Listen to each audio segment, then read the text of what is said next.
Thank you. So yes, we're going to talk about Iceland. So Iceland is a land of about 300,000 people, an island in the middle of the Atlantic between Europe and the US, known mostly for Viking and volcanoes, but also as one of the few nations where most of the energy sources come from renewables, namely geothermal and hydropower.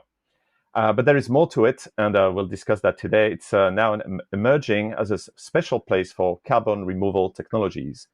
So for today's panel, I have two fantastic speakers. The first one is Áslaug Arna Sigurbjörnsdóttir, Minister of Higher Education, Science and Innovation of Iceland since 2021, as well as David Helgason, currently founder of a new VC in climate called Transition and an initiative called Transition Labs that's bringing carbon removal technologies and more climate tech to Iceland. David is also known as the former founder of game engine Unity Technologies, currently valued at over $10 billion on the US stock exchange. So maybe let's start with you, Áslaug. First, thanks for making time. I know you have a very busy agenda. Could you tell us a bit what's happening in Iceland regarding climate tech? Yes, just thank you for inviting us to be here with you today. Iceland is, of course, like you described, we are located on a geographically isolated island, and our economy is small. We are getting closer to 400,000 people, though, and many things have happened here for the last couple of years. I would say that in COVID, we saw how drastically our economy could change because one of our biggest pillar in our economy was tourism. We saw it quite clear that we need more pillars and more variety to our economy to don't suffer as much for things that we can't control. So the government invested a lot in making Iceland compatible in innovation to the ecosystem of innovation and R&D funds, for example. And we have also been now changing the law on getting it easier to have here for foreign experts to Iceland for those innovation companies, so they would like to get bigger here. But Iceland also has a long history on discussing between politicians and the public, the universities, and the scientific community based on decades of managing sustainable, valuable resources, like we did with the fish in the sea. So we have one of the most, if not the most, sustainable fisheries in the world. And we are now having a similar discussion in Iceland around climate change and sustainability. And I think it is like we have a strong government and a broad political and public commitment to support and enable global climate solutions. And that is the first step. Now we have competitive innovation sector, but we always aim to go faster, and how Iceland can maybe for in the future being also, or I see it as a become a cradle of new climate solutions based on both on our knowledge, but also knowledge from abroad, that see Iceland as a ideal thing to try it and piloting their solutions in a small country with our where you have a politically strong commitment for fighting the climate change. Okay, well, that leads me to ask now David. So David, you come from the world of software. You also lived for a long time in the US as the CEO and co-founder of Unity Technologies. So what has been your transition to climate tech, and how did you decide to come back to Iceland and start working on those technologies? Sure. Yeah, thanks for having us. So many years ago, I co-founded this company. I did a bunch of software, traveled the world, did stuff in Europe and Asia and America. And that was really fun.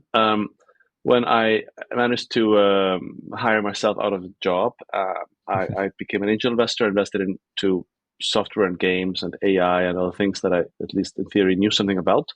But I also went on a deep tech journey. and ended up learning about synthetic biology and then nuclear and a few other things. And at first, it was just really fun. I love hanging out with the scientists. Then I found that there were people working on climate tech solutions that were just extremely exciting. I'd been worrying about climate change like everyone else, but I hadn't really found a way in. I'm not a politician, and I'm a shitty activist, and I think but when I found these companies, I knew what to do. I could invest, I could advise, and so on. So I became a very active climate tech angel investor, also an LP. I invested in a bunch of venture funds. And with these two lenses, I ended up thinking or realizing that Europe really needed a strong sort of seed and Series A stage venture firm. So I started building that a couple of years ago. We announced ourselves a month ago, but we have been partnering with companies now for well over a year. That's a European platform, so we're partnering in Europe, but also across the Atlantic into American firms, where we can be a great partner in Europe. Those are all kind of, this is all kind of happening. This has all been happening. At the same time, being Icelandic, I wanted to move back to Iceland, so I moved back almost 2 years ago. And I came to sort of realize that, besides being an incredible place and a beautiful place, Iceland has these interesting natural and societal facilities. So I ended up starting this project called Transition Labs out of Iceland, where we attempt to use Iceland as a sort of a lab, a place to experiment with scaling climate technologies. So the what happens in the lab initially to kind of invent the technologies is really complicated, but then it turns out it's kind of as complicated to scale technologies in the real world, and the NIMBYism and red tape and kind of complexities around that make it really hard in big parts of the world to actually get stuff done. In Iceland, we can actually get things done, and we have a very positive government, as you'll probably notice on this panel. And we're in the middle of the Atlantic between the America and Europe, so it's easy to get to. We found that it's a really good platform to work out of. Okay, so let me turn back to Oslo now to ask about those climate technologies being piloted, because one of the biggest news probably that came in the world of climate tech was the plant set up by Climeworks for direct air capture some time ago, which at the time was, and I think still is, the largest in the world. So Oslo, can you tell us about how does it work at the government level regarding things like permitting, selecting projects, possibly community building as well around those projects that are, very unfamiliar, like kind of first of a kind for not only Iceland, but sometimes for the entire world? Yes, we are trying to, and we have aimed to get the environment that all kinds of company could blossom. We would never know where the next unicorn would be, like we are seeing in Iceland today, that we would not have guessed that would come from even our fisheries. But I think we are trying to agile all of our system. So as we are small, as you mentioned in the beginning, the routes here are shorter. It is shorter to communicate with everyone in the society, so we can make everything happen faster. Even though I still aim to get it much more faster than it is today, it is much faster than most of other countries can show themselves. So with a strong foundation of innovation, a supportive government, a talented workforce, we also, of course, have a world-class talent pool in science and engineering because of our experience with our energy, and we have 100% of green energy in Iceland. Every house was heated with hot water many years ago. So we also have, because of our land, our volcanic crazy land, some would say, that we have strong know-how in geology and maritime expertise that we hope to somehow repurpose for carbon removal. And if our talent, how we did it with the fisheries, if we could put that on to the climate solutions, that would benefit not only us, but hopefully the companies that come here, try out the solutions, and then go worldwide and big. And we have, like you mentioned, plenty of experience working in the climate space, as we are the home to Carbfix. Climeworks are here, CRI and other world-class climate companies that David is as well bringing. So we are in that discussion how we can make this more agile route, how it is easy to build up here. But David is already building it up here just because of how the system is today and how competitive we are already. Yeah, you make an excellent point about like shorter routes, because like I'm going to turn to David now. Like in many cases, climate tech companies have a long road to get permits and licenses, and it sounds like Iceland is can allow companies to maybe pilot and deploy technologies a lot faster. Oslo also mentioned some expertise in different sectors, the sector of energy, maritime. I think in the previous discussion, you also mentioned geology as an important sector. David, what kind of companies are you working with already that you're bringing to Iceland, and for what purpose? As has been mentioned, Iceland has already become a bit of a hub for direct air capture. That's actually not something we did. That happened without. I mean, that was happening already.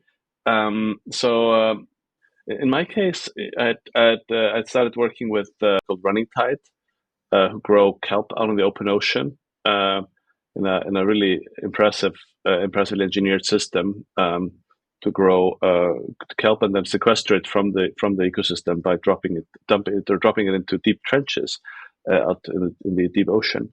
That's for carbon removal, right? It is carbon removal, exactly. So it's a really exciting company. I got to know them a couple of years ago. They then called me up and asked. They basically been looking at the map and saw that Iceland had that like really interesting positioning in the world. They also know that the Atlantic fisheries were extremely well run. There was a lot of talent there for sort of working out in the ocean. So they asked if I could help them connect to Iceland and figure Iceland out. And so I started kind of a team, which is now Transition Labs, to help them with that. On the location, figure out the licensing, access to harbors, and so on. And they started building out their facilities last summer and are now live with deployments out in the ocean. It's a really pleasant process, in that we were connected really well with the local authorities, and just had a really smooth sailing, really fast and process. So with that experience, we decided to work with others, and now we have a few others that we're working with who want to use Iceland as this kind of place for fast experimentation. Okay, are they all related to carbon capture, sequestration, or are there other type of No, companies? not necessarily. It's quite a diversity of companies. But yeah, some are. There's Ebb Carbon, who are using different methods to address ocean alkalinity. There's Rockpour, which creates clean and circular cement, and Noia, who are leaders in direct air capture. And finally, also collaborating with former Meta / Facebook CTO Mike Schröpfer's Carbon to Sea initiative, which is not a business, but more as like a R&D project, where we collaborate with them on using Iceland as a place for doing R&D, tackling ocean acidification. It's really interesting to hear what Iceland is doing. Like I want to step back here and just recall what the discussion we had at last year's conference, Climate Summit, where we had Singapore's Minister for Sustainability and the Environment, Grace Fu. And Singapore is also an island nation, but has a very different set of constraints on resources. They have almost no local energy source, no local food. So their challenge is more about ensuring local production on some kind of sovereignty. The difference that they have access to vast pools of capital, thanks to very large sovereign funds. Everybody probably heard of Temasek or GIC. So it's really interesting to see that even though the countries that are most active and the largest in terms of climate tech, like the US, China, and some others, don't necessarily have all the answers and don't necessarily have all the advantages to do interesting things. So maybe going back to Áslaug now. So what do you see as kind of the early learnings of the deployment of climate technologies, and what do you want? What do you see the policies shaping into in the coming years? I think what I would like to see that is very valuable that we can offer a partnership in piloting those solutions, because we need to transition a very big part of our economy and piloting solutions that do that in a smaller, nimbler society that is open to change and committed to fight climate change.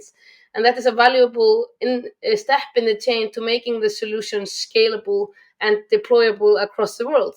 And one thing that Icelanders, because I visited Singapore last year, we can learn a lot from them, for example, in university and research. And but there was one thing that the people in Singapore said that they could learn from Iceland. And that was our mindset, and that we always think Icelandic startups must think globally from day one. And our mindset is quoted "Þetta reddast" in Icelandic. It's like we aren't afraid of trying new things. And that mindset was something Singapore really envied us of.